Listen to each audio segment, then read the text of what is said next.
الله أكبر الله أكبر. الله أكبر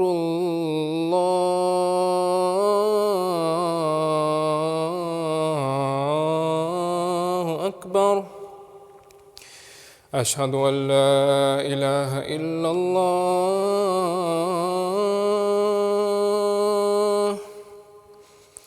أشهد أن لا إله إلا الله.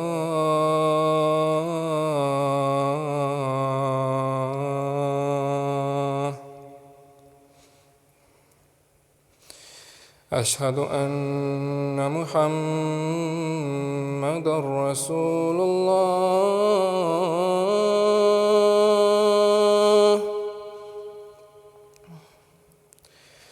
أشهد أن محمدًا رسول الله.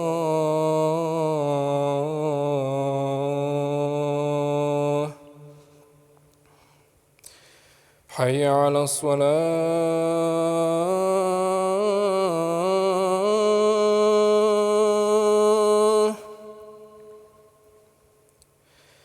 حي على الصلاة.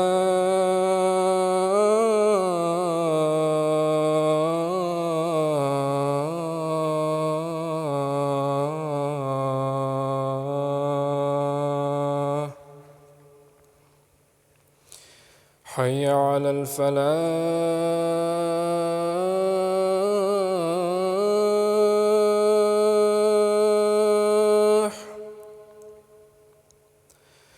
حي على الفلاح.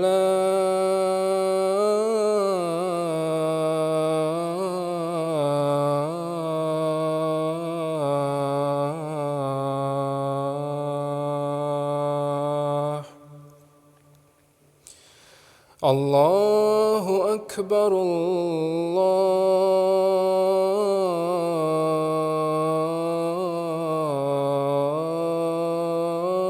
الله أكبر. لا إله إلا الله.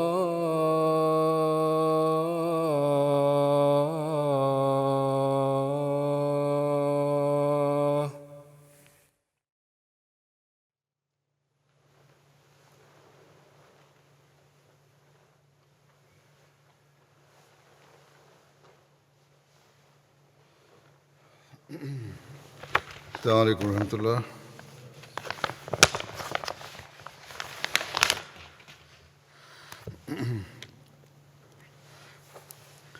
أشهد أن لا إله إلا الله وحده لا شريك له وأشهد أن محمدا عبده ورسوله. أما بعد فأعوذ بالله من الشيطان الرجيم. بسم الله الرحمن الرحيم. الحمد لله رب العالمين الرحمن الرحيم مالك يوم الدين. إياك نعبد وإياك نستعين.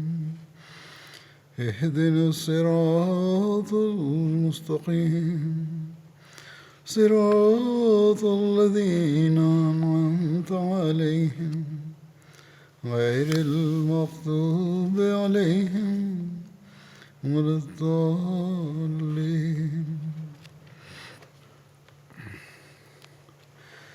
حضرت عثمان رضی اللہ عنہ کا ذکر چل رہا ہے آپ کے غزوات کے بارے میں. ایک غزوہ تھا غزوہ ذات الرقاع. نبی کریم صلی اللہ علیہ وسلم نجد میں غطفان کی قبیلہ بنو سالبہ اور بنو محارب پر حملہ کے لیے 400 یا ایک روایت کے مطابق 700 صحابہ کی جماعت کے ساتھ روانہ ہوئے، اور مدینہ میں حضرت عثمان کو امیر مقرر فرمایا، اور ایک روایت کے مطابق حضرت ابو ذر غفاری کو امیر مقرر فرمایا۔ حضرت صلی اللہ علیہ وسلم نجد میں نخل مقام پر پہنچے جسے ذات الرقاع کہتے ہیں۔ وہاں حضرت صلی اللہ علیہ وسلم کے مقابلے کے لیے بڑا لشکر تیار تھا۔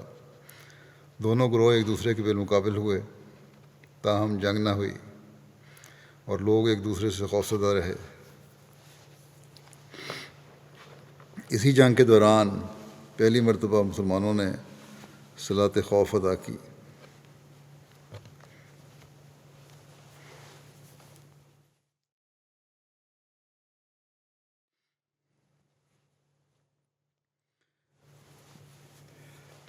اس غزوے کی وجہ تسمیہ کے بارے میں یہ بھی ذکر آتا ہے کہ اسے ذات الرقاع اس لیے کہتے ہیں کیونکہ اس میں صحابہ نے اپنے جھنڈوں میں پیوند لگائے ہوئے تھے۔ یہ بھی کہا جاتا ہے کہ اس علاقے میں ایک درخت یا پہاڑ تھا جس کا نام ذات الرقاع تھا۔ بخاری کی ایک روایت میں اس طرح ذکر ہے، حضرت ابو موسیٰ اشعری بیان کرتے ہیں کہ ہم ایک حملے میں نبی صلی اللہ علیہ وسلم کے ساتھ نکلے اور ہم 6 آدمی تھے۔ ہمارے پاس ایک مشترکہ اونٹ تھا جس پر ہم باری باری سوار ہوتے تھے۔ ہمارے پاؤں پھٹ گئے، یعنی غزوے میں 6 آدمی نہیں تھے، یہ 6 آدمی اس اونٹ کے لیے تھے، اور میرے دونوں پاؤں بھی پھٹ گئے اور میرے ناخن گر گئے، اور ہم اپنے پاؤں پر کپڑوں کے ٹکڑے لپیٹتے تھے۔ اس لیے اس کا نام غزوہ ذات الرقاع یعنی چیتڑوں والی لڑائی رکھا گیا، کیونکہ ہم کپڑوں کے ٹکڑے اپنے پیروں پر باندھے ہوئے تھے۔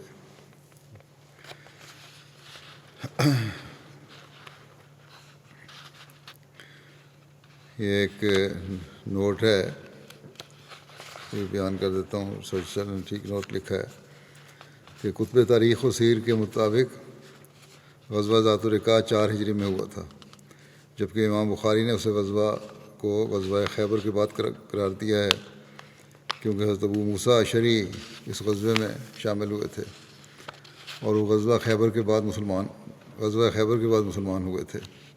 اس لیے 7 ہجری کی تاریخ اس غزوے کی زیادہ قرین قیاس ہے۔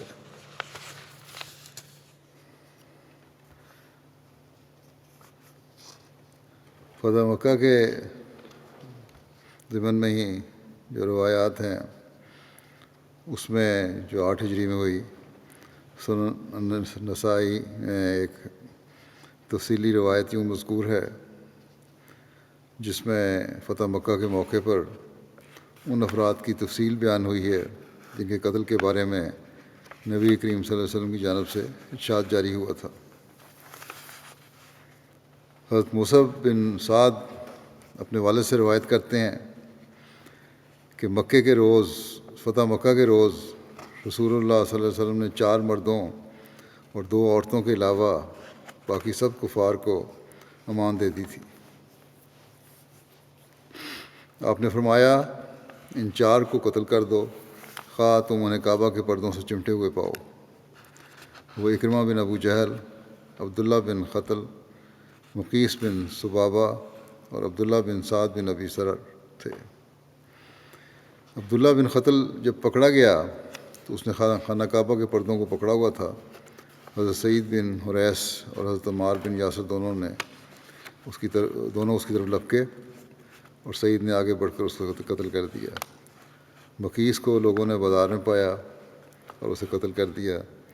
اکرمہ سمندر کی طرف بھاگ گیا، کشتی پر سوار لوگوں کو سمندری طوفان نے آ لیا۔ اس پر کشتی والوں نے کہا، تم لوگ اخلاص اور سچائی سے کام لو، کیونکہ تمہارے معبود یہاں کچھ فائدہ نہیں دیں گے۔ اس پر اکرمہ نے کہا، بخدا مجھے سمندر میں اگر کوئی چیز بچائے گی تو اخلاص و سچائی ہے، اور خشکی پر بھی اخلاص و سچائی ہی مجھے بچائے گی۔ اے اللہ، میں تجھ سے پختہ عہد کرتا ہوں کہ اگر تو مجھے اس طوفان سے محفوظ رکھے تو میں ضرور محمد صلی اللہ علیہ وسلم کے پاس جا کر ان کے ہاتھ پر اپنا ہاتھ رکھوں گا اور میں ضرور انہیں عفو کرنے والا اور کریم پاؤں گا۔ پھر وہ واپس آیا اور اس نے اسلام قبول کر لیا۔ اس بارے میں زیادہ مشہور روایت یہی ہے کہ جہاز پر چڑھنے سے پہلے ہی اس کی بیوی نے آ کر اسے قائل کر لیا تھا اور واپس لے گئی تھی۔ یہ روایت بھی آگے آ جائے گی۔ بہرحال یہ ایک سنن نسائی کی ایک روایت ہے۔ جہاں تک عبداللہ بن ابی سرح کا تعلق ہے تو وہ حضرت عثمان بن عفان کے ہاں چھپ گیا۔ پھر جب رسول اللہ صلی اللہ علیہ وسلم نے لوگوں کی بیعت کی دعوت دی تو حضرت عثمان اسے نبی صلی اللہ علیہ وسلم کے سامنے لائے اور عرض کی، یا رسول اللہ، عبداللہ کی بیعت قبول فرمائے۔ آپ نے اپنا سر اٹھا کر اس کی طرف 3 مرتبہ دیکھا اور تینوں مرتبہ انکار کیا۔ بہرحال آخر آپ نے بیعت اس کی لے لی اور پھر آپ نے یہ بھی فرمایا کہ کوئی صاحب عقل شخص نہ تھا جو اس شخص کو قتل کر دیتا جس کی بیعت لینے سے میں نے تخلف کیا تھا۔ انہوں نے عرض کیا، یا رسول اللہ، ہمیں کیسے علم ہوتا کہ آپ کے دل میں کیا تھا؟ آپ نے کیوں نہ آنکھ سے ہمیں اشارہ کیا؟ اس پر آپ صلی اللہ علیہ وسلم نے فرمایا کہ نبی کے لیے جائز نہیں کہ وہ آنکھوں کی خیانت کا مرتکب ہو۔ یہ روایت سنن ابو داؤد میں بھی ہے۔ البتہ سنن ابو داؤد میں ایک دوسری روایت بھی موجود ہے، لیکن اس روایت میں کہ آخری فقرات یعنی اس کو قتل کرنے وغیرہ کا ذکر نہیں ہے۔ چنانچہ اس روایت میں بیان ہے کہ حضرت ابن عباس بیان کرتے ہیں کہ عبداللہ بن سعد بن ابی سر رسول اللہ صلی اللہ علیہ وسلم کے کاتب تھا۔ اسے شیطان نے بہکا دیا، وہ کفار سے مل گیا۔ فتح مکہ کے دن رسول اللہ صلی اللہ علیہ وسلم نے اس کے قتل کا حکم دیا۔ حضرت عثمان بن عفان نے اس کے لیے پناہ طلب کی۔ اس پر رسول اللہ صلی اللہ علیہ وسلم نے اسے پناہ دے دی۔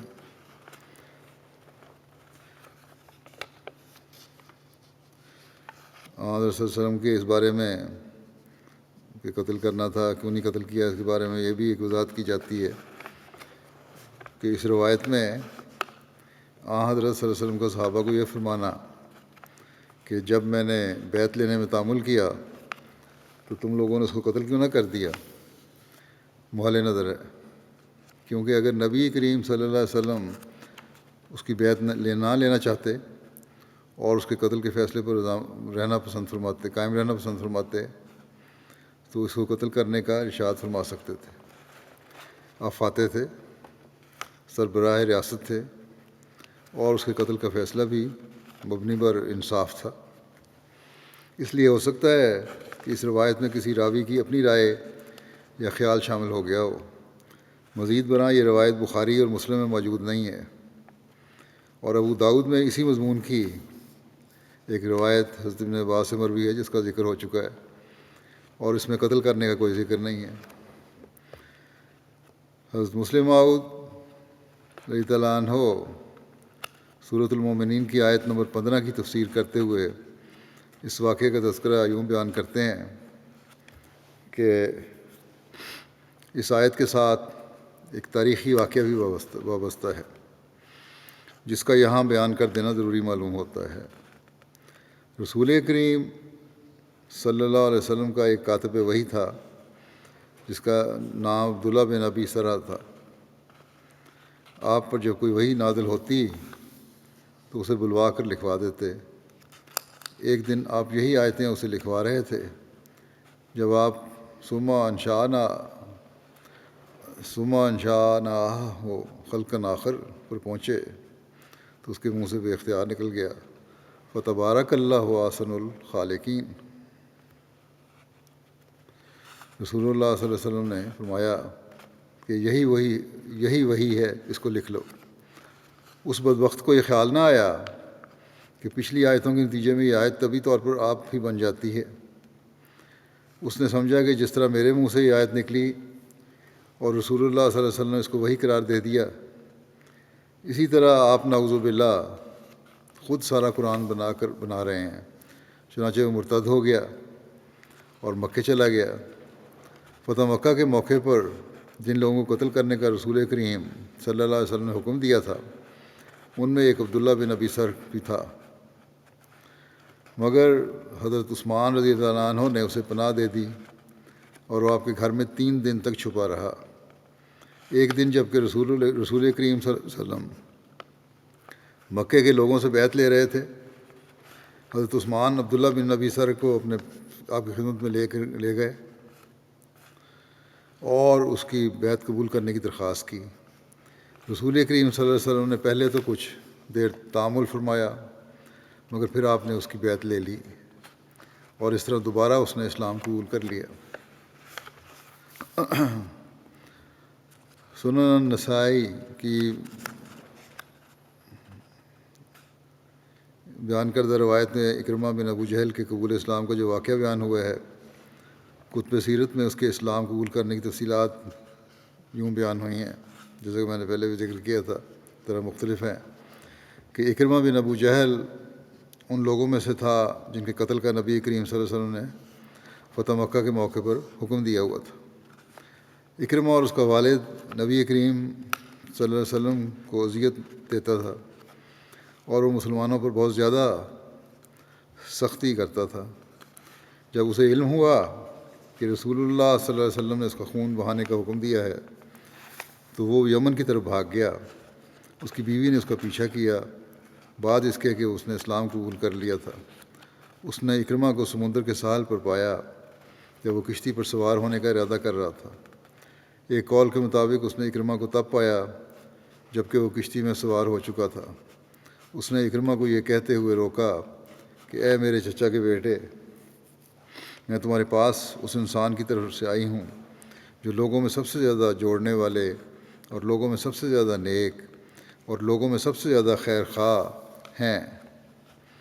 تو اپنی جان کو ہلاکت میں مت ڈال، کیونکہ میں تمہارے لیے امان طلب کر چکی ہوں۔ اس پر وہ اپنی بیوی کے ساتھ آیا اور اس نے اسلام قبول کر لیا اور اس کا اسلام بہت خوبصورت رہا۔ روایت میں آتا ہے جب اکرمہ رسول اللہ صلی اللہ علیہ وسلم کی خدمت میں حاضر ہوا تو اس نے عرض کیا کہ اے محمد صلی اللہ علیہ وسلم، میری بیوی نے مجھے بتایا ہے کہ آپ نے مجھے امان دی ہے۔ آپ نے فرمایا تو نے سچ کہا، یقیناً تو امن میں ہے۔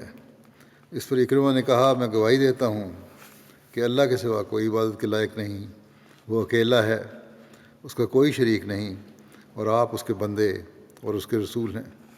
اور اس نے اپنا سر شرم سے نیچے جھکا لیا۔ اس پر رسول اللہ صلی اللہ علیہ وسلم سے فرمایا اے اکرمہ، تو مجھ سے جو بھی چیز مانگے گا اگر میں اس کی طاقت رکھتا ہوں گا تو ضرور تجھے دوں گا۔ اکرمہ نے عرض کیا کہ میری ہر اس عداوت کے لیے بخشش کی دعا کر دیں جو میں نے آپ سے روا رکھی۔ اس پر حضرت صلی اللہ علیہ وسلم نے یہ دعا کی کہ اے اللہ، اکرمہ کی ہر وہ عداوت اس کو بخش دے جو اس نے مجھ سے روا رکھی، یا ہر وہ بری بات بخش دے جو اس نے کی۔ پھر رسول اللہ صلی اللہ علیہ وسلم خوشی سے سرشار اٹھے اور اپنی چادر اس پر ڈال دی اور فرمایا خوش آمدید اس شخص کو جو ایمان لانے کی حالت میں اور ہجرت کرنے کی حالت میں ہمارے پاس آیا۔ اکرمہ بعد میں بڑے جلیل القدر صحابہ میں شمار ہوتے تھے۔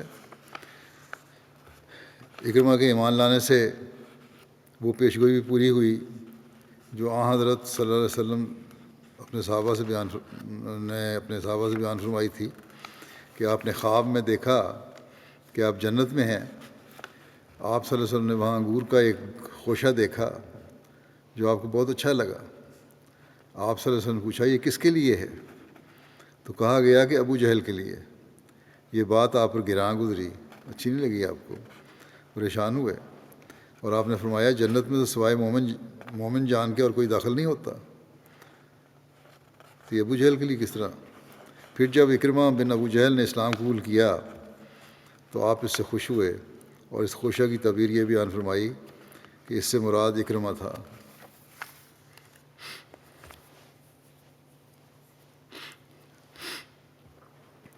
غزوہ تبوک جو رجب 9 ہجری میں ہوئی، غزوہ تبوک کو جیش الاسرا بھی یعنی تنگی والا لشکر بھی کہتے ہیں۔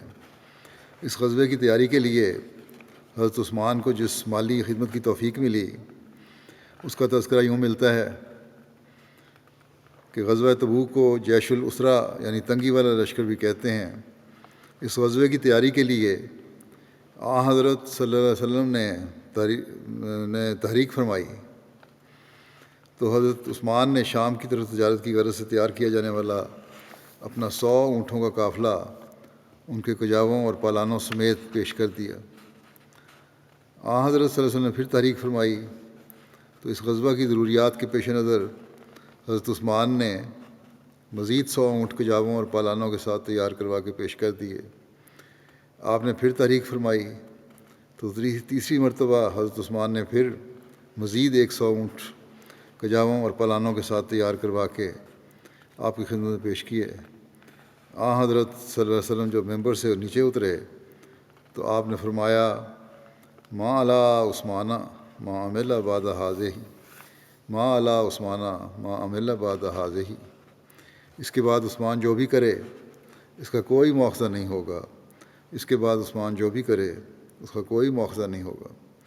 اس کے علاوہ حضرت عثمان نے 200 اوقیہ سونا بھی نبی کریم صلی اللہ علیہ وسلم کے حضور پیش کیا۔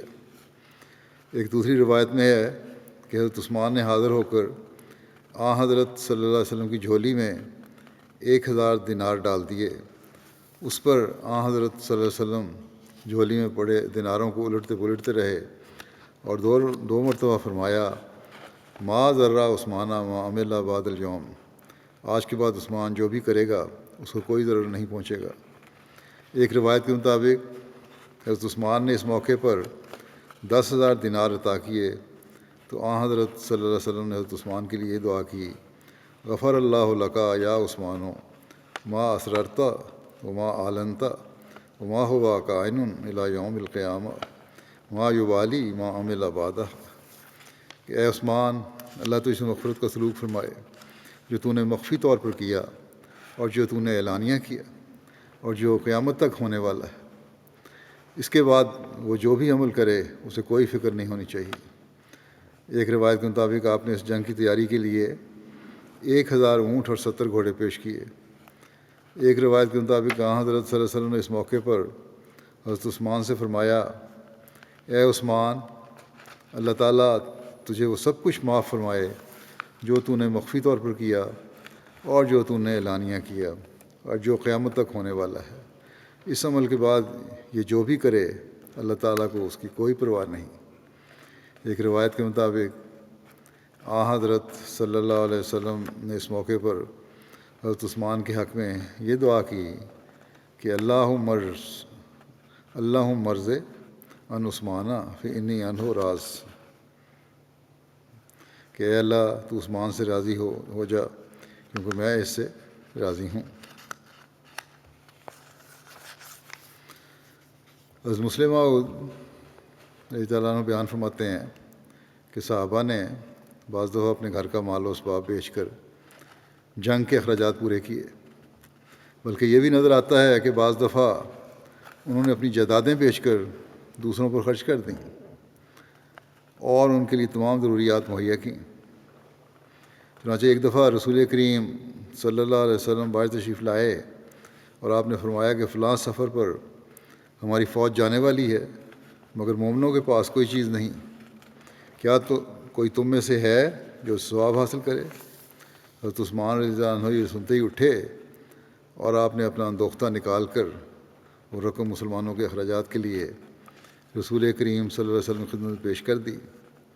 رسول کریم صلی اللہ علیہ وسلم نے جب یہ دیکھا تو فرمایا عثمان نے جنت خرید لی۔ اسی طرح ایک دفعہ ایک کنواں بک رہا تھا، مسلمانوں کو چونکہ ان دنوں پانی کی بہت تکلیف تھی اس لیے آپ نے اس موقع پر فرمایا کوئی ہے جو ثواب حاصل کرے؟ حضرت عثمان رضی اللہ عنہ نے عرض کیا یا رسول اللہ حاضر ہوں، میں حاضر ہوں۔ چنانچہ آپ نے وہ کنواں خرید کر مسلمانوں کے لیے وقف کر دیا۔ رسول کریم صلی اللہ علیہ وسلم پھر فرمایا کہ عثمان نے جنت خرید لی۔ اسی طرح ایک اور موقع پر بھی رسول کریم صلی اللہ علیہ وسلم نے حضرت عثمان رضی اللہ عنہ کے متعلق یہی الفاظ کہے غرض 3 موقع ایسے آئے ہیں جہاں رسول کریم صلی اللہ علیہ وسلم نے حضرت عثمان رضی اللہ عنہ کے متعلق فرمایا کہ انہوں نے جنت خرید لی ہے۔ حضرت مسلم بیان فرماتے ہیں کہ رسول کریم صلی اللہ علیہ وسلم نے حضرت عثمان رضی اللہ عنہ کے متعلق بارہا فرمایا ہے کہ انہوں نے جنت خرید لی اور وہ جنتی ہیں۔ اور ایک دفعہ صلح حدیبیہ کے موقع پر جب رسول کریم صلی اللہ علیہ وسلم نے مسلمانوں سے دوبارہ بیعت لی اور حضرت عثمان رضی اللہ عنہ اس وقت موجود نہ تھے، تو آپ نے اپنا ہاتھ دوسرے ہاتھ پر رکھا اور فرمایا یہ عثمان کا ہاتھ ہے، میں اس کی طرف سے اپنے ہاتھ پر رکھتا ہوں۔ اس طرح آپ نے اپنے ہاتھ کو حضرت عثمان رضی اللہ عنہ کا ہاتھ قرار دیا۔ اور پھر ایک دفعہ آپ نے فرمایا اے عثمان، خدا تعالیٰ تجھے ایک قمیص بنائے گا، منافق چاہیں گے کہ وہ تیری اس قمیض کو اتار دیں، مگر تو اس قمیض کو اتاریو نہیں۔ ابھی محمد رسول اللہ صلی اللہ علیہ وسلم حضرت عثمان مسلم فرماتے ہیں کہ اب محمد رسول اللہ صلی اللہ علیہ وسلم حضرت عثمان سے یہ فرماتے ہیں کہ اس قمیص کو نہ اتارنا، اور جو تم سے اس قمیص کو اتارنے کا مطالبہ کرے گا وہ منافق ہوں گے۔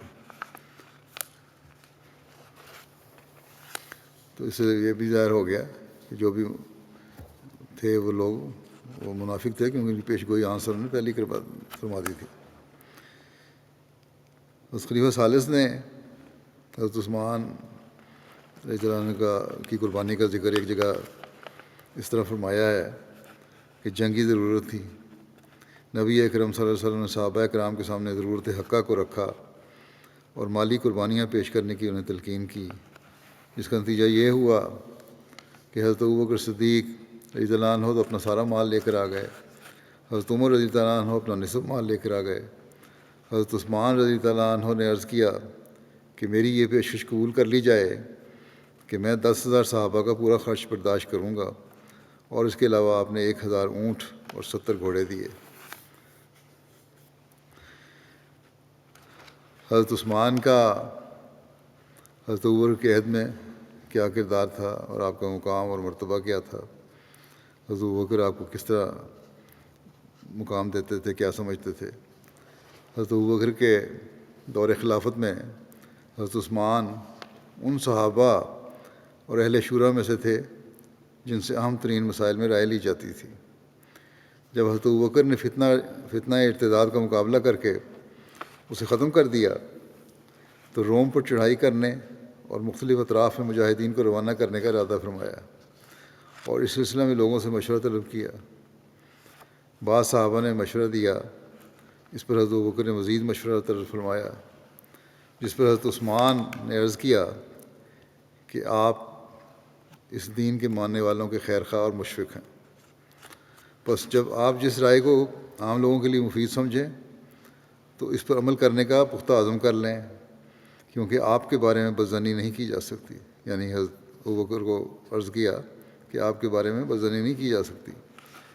اس پر حضرت طلحہ، حضرت زبیر، حضرت سعد، حضرت ابو عبیدہ،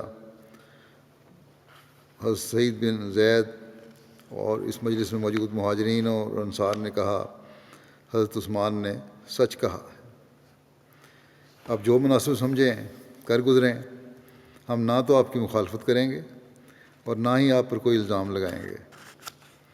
اس کے بعد حضرت علی نے گفتگو کی، پھر حضرت ابوبکر لوگوں میں کھڑے ہوئے اور اللہ تعالیٰ کا ذکر بیان کیا جس کا وہ اہل ہے، اور نبی کریم صلی اللہ علیہ وسلم پر درود بھیجا۔ پھر فرمایا اے لوگو، اللہ تعالیٰ نے تم پر اسلام کے ذریعے فضل نازل فرمایا اور جہاد کے ذریعے تمہیں عزت بخشی، اور اس دین کے ذریعے تم لوگوں کو تمام ادیان پر فضیلت بخشی۔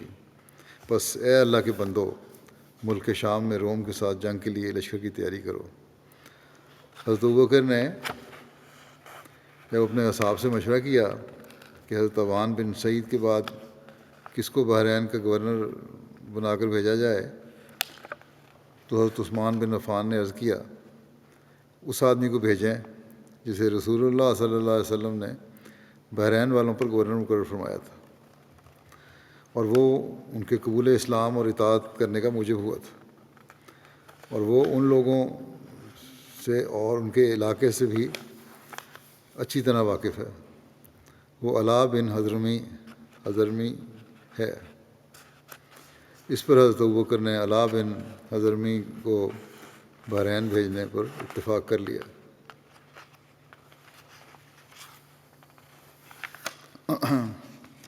حضرت ابن عباس سے مروی ہے کہ حضرت ابوبکر رضی اللہ عنہ کے عہد خلافت میں ایک مرتبہ بارش نہیں ہوئی۔ لوگ حضرت ابوبکر کی خدمت میں حاضر ہوئے اور عرض کیا، آسمان بارش نہیں برسا رہا اور زمین فصلیں نہیں اگا رہی، لوگ سخت شدید مصیبت کا شکار ہیں۔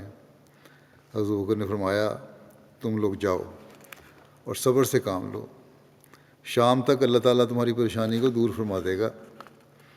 اتنے میں حضرت عثمان کا 100 اونٹوں کا تجارتی قافلہ گندم یا کھانے کا سامان لادے شام سے مدینہ پہنچ گیا۔ اس کی خبر سن کر لوگ حضرت عثمان کے دروازے پر گئے اور دروازہ کھٹکھٹایا۔ حضرت عثمان لوگوں میں نکلے اور پوچھا کہ آپ کیا چاہتے ہیں؟ لوگوں نے کہا کہ آپ جانتے ہیں کہ قحط سالی کا زمانہ ہے، آسمان بارش نہیں برسا رہا اور زمین بھی فصلیں نہیں اگا رہی، لوگ شدید پریشانی کا شکار ہیں۔ ہمیں معلوم ہوا ہے کہ آپ کے پاس غلہ ہے، آپ اسے ہمارے پاس فروخت کر دیں تاکہ ہم اسے فقراء اور مساکین تک پہنچا دیں۔ حضرت عثمان نے فرمایا، بہت اچھا، اندر آ جاؤ اور اندر آ کے خرید لیں۔ تاجر لوگ آپ کے گھر میں داخل ہوئے اور غلے کو حضرت عثمان کے گھر میں پڑا ہوا پایا۔ حضرت عثمان نے تاجروں سے کہا، آپ مجھے شام سے جو میں نے ملک شام سے جو یہاں سے میں نے خریدا ہے یہ سامان، میری قیمت خرید پر کتنا منافع دیں گے؟ شام سے سامان لے کر آیا ہوں میں یہاں، وہاں سے خرید کے لایا ہوں، جو مجھے بتاؤ تو مجھے اس پر کتنا منافع دو گے؟ انہوں نے کہا کہ ہم جتنے وہاں لوگ تھے، کچھ مفت تقسیم کرنا چاہتے تھے، کچھ تاجر تھے، انہوں نے کہا کہ ہم 10 کے 12 دے دیں گے، اگر اس کی قیمت 10 درہم ہے تو ہم 12 دے دیتے ہیں۔ حضرت عثمان نے کہا، مجھے اس سے زیادہ مل رہا ہے، تو انہوں نے کہا ہم 10 کے 15 دے دیں گے، 10 کے بجائے ہم 15 دینے کو تیار ہیں۔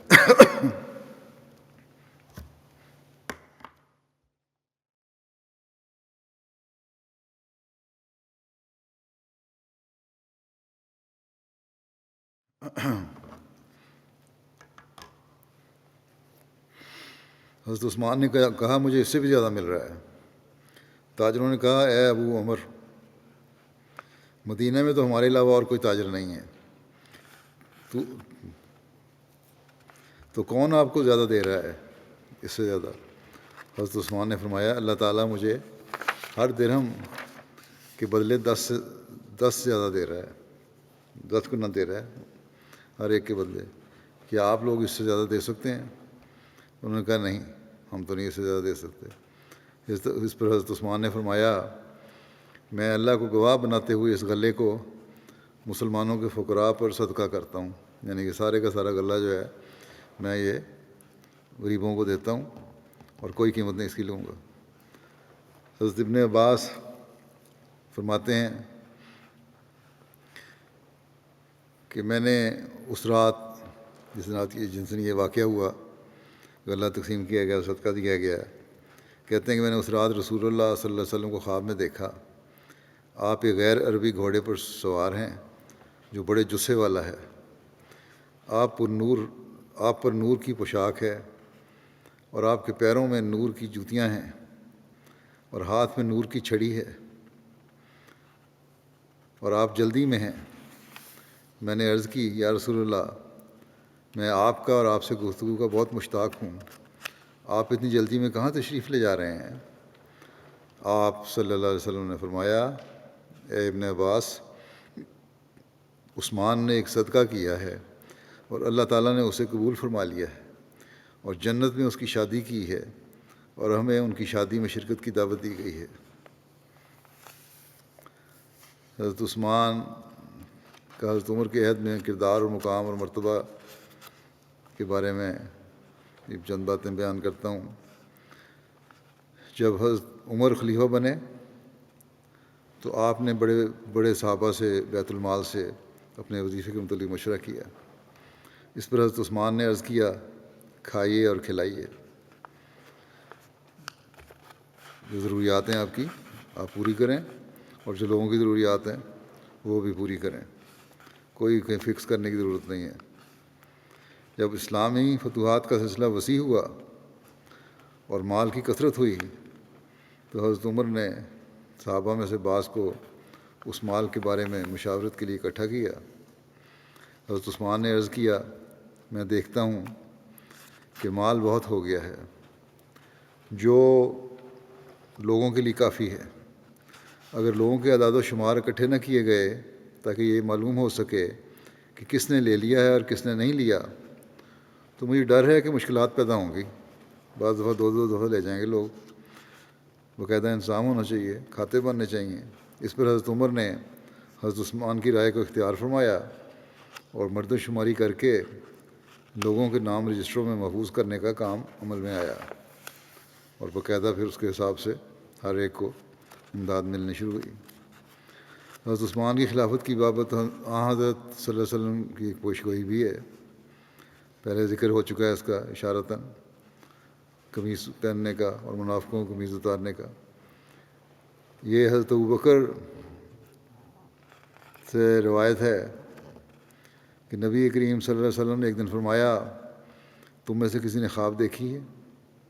ایک شخص نے کہا، میں نے دیکھا گویا ایک ترازو آسمان سے اترا اور آپ صلی اللہ علیہ وسلم کو اور حضرت ابوبکر کو تولا گیا تو آپ ابوبکر سے بھاری نکلے، پھر حضرت عمر اور حضرت ابوبکر کو تولا گیا تو حضرت ابوبکر بھاری نکلے، پھر حضرت عمر اور حضرت عثمان کو تولا گیا تو حضرت عمر بھاری نکلے، پھر ترازو اٹھا لیا گیا تو ہم نے رسول اللہ صلی اللہ علیہ وسلم کے چہرے سے ناپسندیدگی دیکھی۔ آپ نے اس خواب پر خوشی کا اظہار نہیں کیا، بڑے ناپسندیدگی ہوئی۔ ایک اور روایت یوں ہے کہ حضرت جابر بن عبداللہ بیان کرتے ہیں کہ رسول اللہ صلی اللہ علیہ وسلم نے فرمایا، آج کی رات ایک صالح شخص کو خواب میں دکھایا گیا کہ حضرت ابوبکر کو رسول اللہ صلی اللہ علیہ وسلم سے جوڑ دیا گیا ہے، اور حضرت عمر کو حضرت ابوبکر سے اور حضرت عثمان کو حضرت عمر سے۔ حضرت جابر بیان کرتے ہیں کہ جب ہم رسول اللہ صلی اللہ علیہ وسلم کے پاس سے اٹھ کر آئے تو ہم نے کہا کہ مرد صالح سے مراد تو رسول اللہ صلی اللہ علیہ وسلم ہیں، اور بعض کا بعض سے جوڑے جانے کا مطلب یہ ہے کہ یہی لوگ اس امر یعنی دین کے والی ہوں گے جس کے ساتھ اللہ تعالیٰ نے اپنے نبی صلی اللہ علیہ وسلم کو مبعوث فرمایا ہے۔ حضرت سمرہ بن جندب بیان کرتے ہیں کہ ایک شخص نے کہا، یا رسول اللہ، میں نے دیکھا گویا کہ آسمان سے ایک ڈول لٹکایا گیا، پہلے حضرت ابوبکر آئے تو اس کی دونوں لکڑیاں پکڑ کر اس میں سے تھوڑا سا پیا، پھر عمر آئے تو اس کی دونوں لکڑیاں پکڑیں اور انہوں نے خوب سیر ہو کر پیا، پھر عثمان آئے اور اس کی دونوں لکڑیاں پکڑیں اور خوب سیر ہو کر پیا، پھر حضرت علی آئے اور اس کی دونوں لکڑیاں پکڑیں تو وہ چھلک گیا اور اس میں سے کچھ ان کے اوپر بھی بڑھ گیا۔ یہ بھی خلافت کی ترتیب کے لحاظ سے ہی اشارہ تھا، اور اس علی کے ساتھ جو سارا دور گزرا وہ مشکلات کا ہی تھا، اس طرف اشارہ تھا کہ صحیح طرح پینے کا موقع نہیں ملا۔ حضرت عثمان کے انتخاب خلافت کے لیے جو مجلس شورا قائم ہوئی تھی، اس بارے میں حضرت مسور بن مخرمہ بیان کرتے ہیں کہ حضرت عمر بن خطاب اپنے اوپر ہونے والے حملے کے بعد جب ابھی ٹھیک تھے تو آپ سے بار بار درخواست کی جاتی کہ آپ کسی کو خلیفہ مقرر فرما دیں، لیکن آپ انکار فرماتے۔ ایک روز آپ ممبر پر تشریف لائے اور چند کلمات کہے اور فرمایا، اگر میں مر جاؤں تو تمہارا معاملہ ان 6 افراد کے ذمہ ہوگا جو رسول اللہ صلی اللہ علیہ وسلم سے اس حالت میں جدا ہوئے جبکہ آپ ان سے راضی تھے: علی بن ابو طالب اور آپ کے نظیر زبیر بن عوام، عبد الرحمن بن عوف اور آپ کے نظیر عثمان بن عفان، طلحہ بن عبید اللہ اور آپ کے نظیر سعد بن مالک۔ پھر آپ نے فرمایا خبردار، میں تم سب کو فیصلہ کرنے میں اللہ کا تقوی اختیار کرنے اور تقسیم میں انصاف کرنے کا حکم دیتا ہوں۔ ابو جعفر بیان کرتے ہیں کہ حضرت عمر بن خطاب نے انتخاب خلافت کے لیے مجلس شورا کے اراکین سے کہا کہ اپنے اس معاملے میں باہم مشورہ کرو، پھر اگر دونوں طرف 2 ووٹ ہوں تو دوبارہ مشورہ کرو، اور اگر 4 اور 2 ووٹ ہوں تو پھر جس کے ووٹ زیادہ ہوں اسے اختیار کرو۔ زید بن اسلم اپنے والد سے بیان کرتے ہیں کہ حضرت عمر نے فرمایا اگر دونوں طرف 3 ووٹ ہوں تو جس طرف حضرت عبد الرحمن بن عوف ہوں گے اس طرف کے لوگوں کی سننا اور اطاعت کرنا۔ عبد الرحمن بن سعید بیان کرتے ہیں کہ جب حضرت عمر زخمی ہوئے تو آپ نے فرمایا صہیب تم لوگوں کو 3 دن تک نماز پڑھائیں گے، یعنی کہ صہیب کو امام الصلاۃ مقرر فرمایا۔ پھر فرمایا اپنے اس معاملے میں یعنی خلافت کے بارے میں مشاورت کرو، اور یہ معاملہ ان 6 افراد کے سپرد ہے، پھر اس کے بعد جو تمہاری مخالفت کرے اس کی گردن اڑا دو۔ حضرت انس بن مالک بیان کرتے ہیں کہ حضرت عمر نے اپنی وفات سے کچھ دیر قبل حضرت ابو طلحہ کی طرف پیغام بھیجا اور فرمایا اے ابو طلحہ، تو اپنی قوم انصار میں سے 50 افراد کو لے کر ان اصحاب شورا کے پاس چلے جاؤ اور انہیں 3 دن تک نہ چھوڑنا یہاں تک کہ وہ اپنے میں سے کسی کو امیر منتخب کر لیں۔ اے اللہ تو ان پر میرا خلیفہ ہے۔ اسحاق بن عبداللہ بیان کرتے ہیں کہ حضرت ابو طلحہ اپنے ساتھیوں کے ہمراہ حضرت عمر کی قبر تیار ہوتے وقت کچھ دیر رکے اور اس کے بعد اصحاب شورا کے ساتھ ہی رہے۔ پھر جب ان اصحاب شورا نے اپنا معاملہ حضرت عبد الرحمن بن عوف کے سپرد کر دیا اور کہا کہ وہ جسے چاہیں امیر مقرر کر دیں، تو حضرت ابو طلحہ اس وقت تک حضرت عبد الرحمن بن عوف کے گھر کے دروازے پر رہے جب تک کہ حضرت عبد الرحمن بن عوف نے حضرت عثمان کی بیعت نہ کر لی۔ حضرت سلمہ بن ابو سلمہ اپنے والد سے روایت کرتے ہیں کہ سب سے پہلے حضرت عبد الرحمن بن عوف نے حضرت عثمان کی بیعت کی، پھر اس کے بعد حضرت علی نے۔ حضرت عمر کے آزاد کردہ غلام عمر بن امیرہ اپنے دادا سے روایت کرتے ہیں کہ میں نے دیکھا کہ سب سے پہلے حضرت علی نے حضرت عثمان کی بیعت کی، اس کے بعد لوگوں نے پے در پے آپ کی بیعت کی۔ صحیح بخاری میں حضرت عمر کی آخری بیماری میں اپنے بعد میں آنے والے خلیفہ کو نسائے اور مجلس شورا کے حوالے سے جو تفصیل بیان ہوئی ہے وہ اس کا ذکر یوں ملتا ہے کہ لوگوں نے کہا امیر المومنین وصیت کر دیں، کسی کو خلیفہ مقرر کر جائیں۔ انہوں نے فرمایا میں اس خلافت کا حقدار ان چند لوگوں میں سے بڑھ کر اور کسی کو نہیں پاتا کہ رسول اللہ صلی اللہ علیہ وسلم اس ایسی حالت میں فوت ہوئے کہ آپ صلی اللہ علیہ وسلم ان سے راضی تھے، اور انہوں نے حضرت علی، حضرت عثمان، حضرت عبیر، حضرت طلحہ، حضرت سعد اور حضرت عبد الرحمن بن عوف کا نام لیا اور کہا عبداللہ بن عمر تمہارے ساتھ شریک رہے گا اور اس خلافت میں اس کا کوئی حق نہیں۔ یہ پہلے روایت میں بھی بیان کر چکا ہوں، اس لیے مختصر بیان کرتا ہوں یہاں۔ بہرحال حضرت عمر کی وفات کے بعد جب ان کی تدفین سے فراغت ہوئی تو وہ آدمی جمع ہوئے جن کا نام حضرت عمر نے لیا تھا۔ حضرت عبد الرحمن بن عوف نے کہا اپنا معاملہ اپنے میں سے 3 آدمیوں کے سپرد کر دو۔ حضرت زبیر نے کہا میں نے اپنا اختیار حضرت علی کو دیا، اور حضرت طلحہ نے کہا میں نے اپنا اختیار حضرت عثمان کو دیا، اور حضرت سعد نے کہا میں نے اپنا اختیار حضرت عبد الرحمن بن عوف کو دیا۔ حضرت عبد الرحمن نے حضرت علی اور حضرت عثمان سے کہا آپ دونوں میں جو بھی اس عمر سے دستبردار ہوگا ہم اسی کے حوالے اس معاملے کو کر دیں گے، اور اللہ اور اسلام اس کا نگران ہوگا، یعنی انتخاب خلافت کا معاملہ اس کی سپرد کر دیا جائے گا، ان میں سے اسی کو تجویز کرے گا جو اس کے نزدیک افضل ہے۔ اس بات نے دونوں بزرگوں کو خاموش کر دیا۔ پھر حضرت عبد الرحمن نے کہا کہ کیا آپ اس معاملہ کو میرے سپرد کرتے ہیں؟ اور اللہ میرا نگران ہے کہ جو آپ میں سے افضل ہے اس کو تجویز کرنے کے متعلق کوئی بھی کمی نہیں کروں گا۔ پھر یہی ہے کہ میرے سپرد کر دو۔ اب اس کمیٹی کی صدارت جو ہے وہ پھر میرے سپرد ہو جائے گی۔ پہلے تو ان دونوں میں سے کہا کسی ایک کو صدر بنا دیا جائے۔ انہوں نے کہا وہ علیحدہ نہیں ہوتے، دستبردار نہیں ہوتے۔ اس نے کہا اچھا پھر میں دستبردار ہوتا ہوں اس معاملے سے، اور صدارت اس طرح ہوگی۔ بہرحال اور انہوں نے کہا پھر میں جو فیصلہ کروں گا وہ انصاف سے کروں گا اور اللہ میرا نگران ہے۔ ان دونوں نے کہا اچھا۔ پھر عبد الرحمن ان دونوں میں سے ایک کا ہاتھ پکڑ کر الگ لے گئے اور کہنے لگے آپ کا آن حضرت صلی اللہ علیہ وسلم سے رشتے کا تعلق ہے اور اسلام میں آپ کا جو مقام ہے وہ آپ جانتے ہیں۔ اللہ آپ کا نگران ہے۔ بتائیں اگر میں آپ کو امیر بناؤں تو کیا آپ ضرور انصاف کریں گے؟ اور اگر میں عثمان کو امیر بناؤں تو آپ اس کی بات سنیں گے؟ یعنی حضرت علی کا ہاتھ پکڑ کے لے گئے پہلے، اور ان کا حکم مانیں گے؟ ان سے پوچھا۔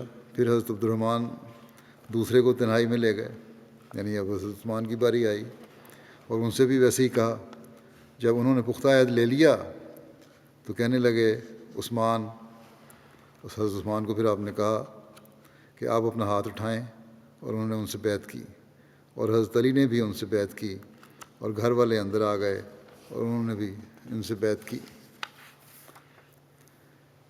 حضرت مسلم معود رضی اللہ عنہ حضرت عمر کی وفات اور حضرت عثمان کے خلیفہ منتخب ہونے کی بابت بیان فرماتے ہیں کہ حضرت عمر جب زخمی ہوئے اور آپ نے محسوس کیا کہ اب آپ کا آخری وقت قریب ہے تو آپ نے 6 آدمیوں کے متعلق وصیت کی کہ وہ اپنے میں سے ایک کو خلیفہ مقرر کر لیں۔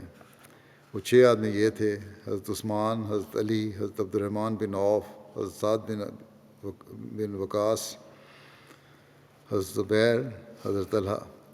اس کے ساتھ ہی حضرت عبداللہ بن عمر کو بھی آپ نے اس مشورے میں شریک کرنے کے لیے مقرر فرمایا، مگر خلافت کا حقدار قرار نہ دیا، اور وصیت کی کہ یہ سب لوگ 3 دن میں فیصلہ کریں، اور 3 دن کے لیے صہیب کو امام الصلاۃ مقرر کیا، اور مشورہ کی نگرانی مقداد بن اسود کے سپرد کی، اور انہوں نے ہدایت کی کہ وہ سب کو ایک جگہ جمع کر کے فیصلہ کرنے پر مجبور کریں اور خود تلوار لے کر دروازے پر پہرا دیتے رہیں، اور فرمایا کہ جس پر کثرت رائے سے اتفاق ہو سب لوگ اس کی بیعت کریں، اور اگر کوئی انکار کرے تو اسے قتل کر دو، لیکن اگر دونوں طرف 3 ہو جائیں تو عبداللہ بن عمر ان میں سے جس کو تجویز کریں وہ خلیفہ ہو۔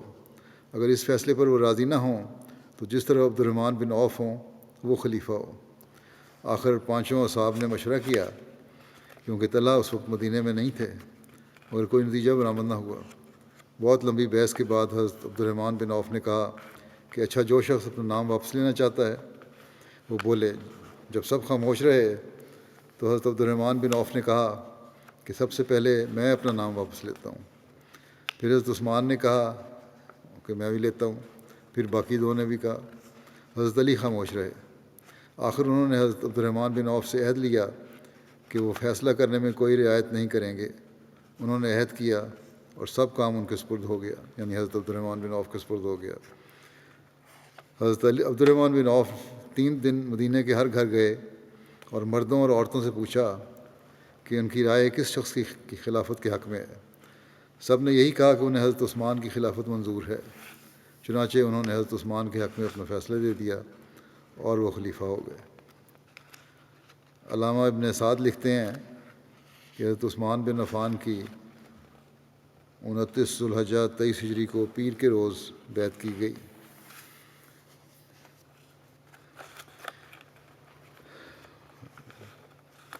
ایک غزال بن صبرہ بیان کرتے ہیں کہ جب حضرت عثمان خلیفہ منتخب ہوئے تو حضرت عبداللہ بن مسعود نے فرمایا ہم نے باقی رہ جانے والوں میں سے سب سے بہترین شخص کا انتخاب کیا ہے اور ہم نے اس انتخاب میں کوئی کوتاہی نہیں کی۔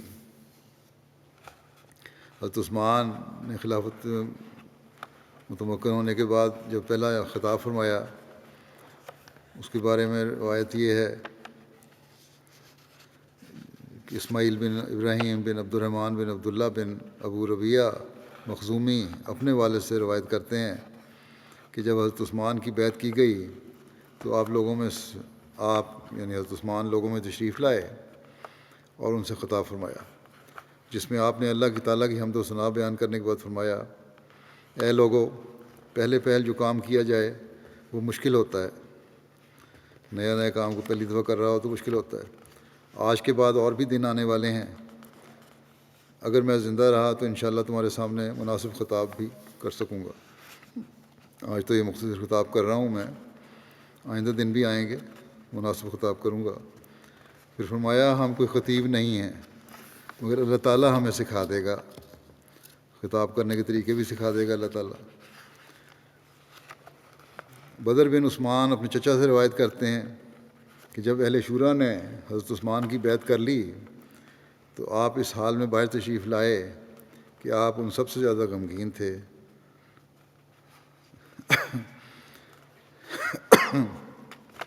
پھر آپ رسول اللہ صلی اللہ علیہ وسلم کے ممبر پر آئے اور لوگوں سے خطاب کیا۔ آپ نے اللہ کی حمد و ثنا بیان کی اور نبی کریم صلی اللہ علیہ وسلم پر درود بھیجا۔ پھر فرمایا، یقیناً تم لوگ ایک ایسے گھر میں ہو جسے چھوڑ جانا ہے، یعنی یہ دنیا، اور تم عمر کے آخری حصوں میں ہو، اس لیے موت سے پہل جس قدر نیک کام کر سکتے ہو کر لو۔ یقیناً تم موت کے گھیرے میں ہو اور یہ دشمن صبح یا شام تم پر حملہ آور ہونے والا ہے۔ خبردار، یقیناً دنیا مکر و فریب سے آراستہ ہے، پس تمہیں دنیاوی زندگی دھوکہ نہ دے دے، اور اللہ کے بارے میں سخت دھوکے باز شیطان تمہیں ہرگز دھوکے میں مبتلا نہ کرے۔ گزرے ہوئے لوگوں سے عبرت حاصل کرو اور پھر بھرپور کوشش کرو اور غافل نہ رہو، کیونکہ اللہ تعالیٰ تم سے غافل نہیں۔ وہ دنیا دار اور ان کے بھائی کہاں ہیں جنہوں نے زمین کو پھاڑا اور اسے آباد کیا اور ایک لمبا عرصہ اس سے فائدہ حاصل کرتے رہے؟ کیا اس نے انہیں نکال باہر نہیں پھینکا؟ بس تم بھی دنیا کو وہاں پھینک دو جہاں اللہ تعالیٰ نے اسے پھینکا ہوا ہے، اور آخرت کو طلب کرو، کیونکہ اللہ تعالیٰ نے آخرت کی مثال اور اس چیز کی جو بہترین ہے مثال دیتے ہوئے فرمایا ہے، وَاضْرِبْ لَهُم مَثَلَ الْحَيَاةِ الدُّنْيَا كَمَاءٍ أَنزَلْنَاهُ مِنَ السَّمَاءِ فَاخْتَلَطَ بِهِ نَبَاتُ الْأَرْضِ فَأَصْبَحَ هَشِيمًا تَذْرُوهُ الرِّيَاحُ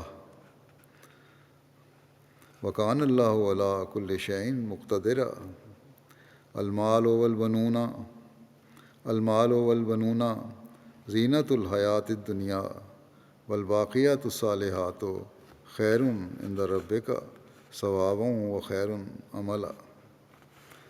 اور ان کے سامنے دنیا کی زندگی کی مثال، الکاف کی آیات ہیں یہ، اور ان کے سامنے دنیا کی زندگی کی مثال بیان کر جو ایسے پانی کی طرح ہے جسے ہم نے آسمان سے اتارا، پھر اس کے ساتھ زمین کی زویدگی شامل ہو گئی، پھر وہ چورا چورا ہو گئی جسے ہوائیں اڑائے لیے پھرتی ہیں، اور اللہ ہر چیز پر پوری طرح قادر ہے۔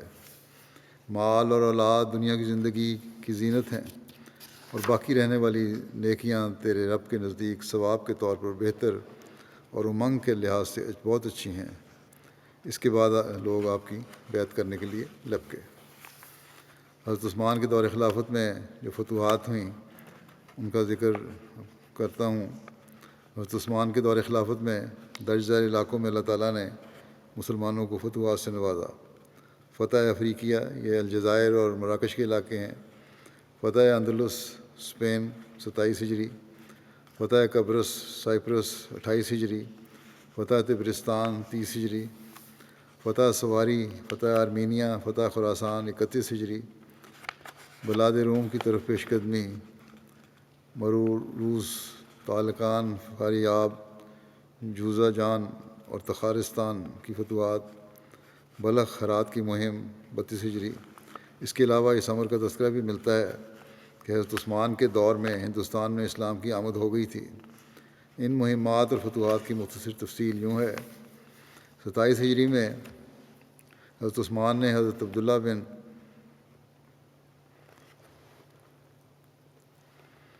ابی سر کو 10,000 فوج دے کر افریقیہ روانہ فرمایا۔ افریقیہ سے مراد وہی مراکش اور الجزائر کا علاقہ ہے۔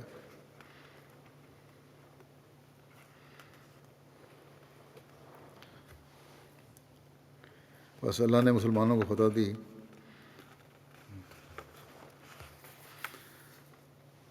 اندلس 27 ہجری اسپین۔ حضرت عثمان نے عبداللہ بن نافع بن حسین فہری اور عبداللہ بن نافع بن عبد قیس فہری کو افریقیہ سے اندلس کی طرف پیش قدمی کا حکم دیا۔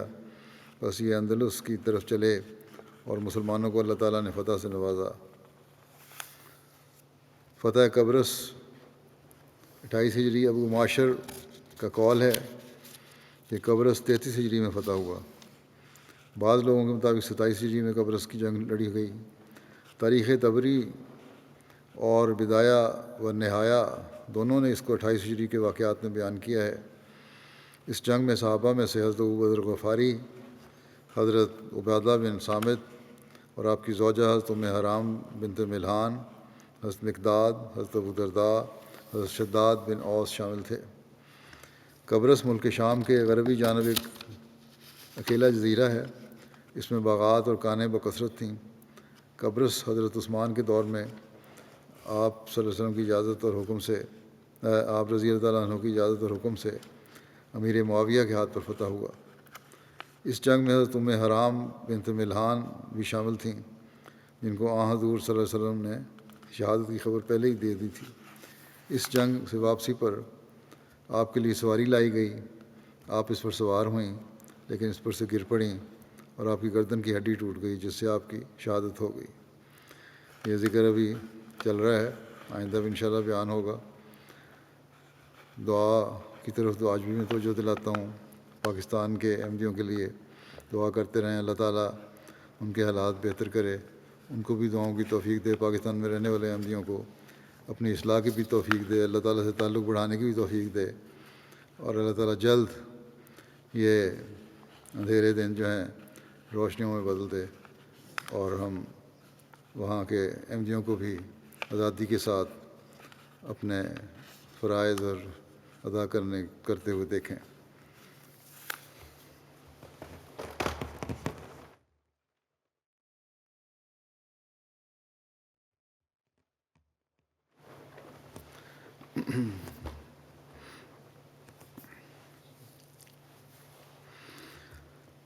الحمد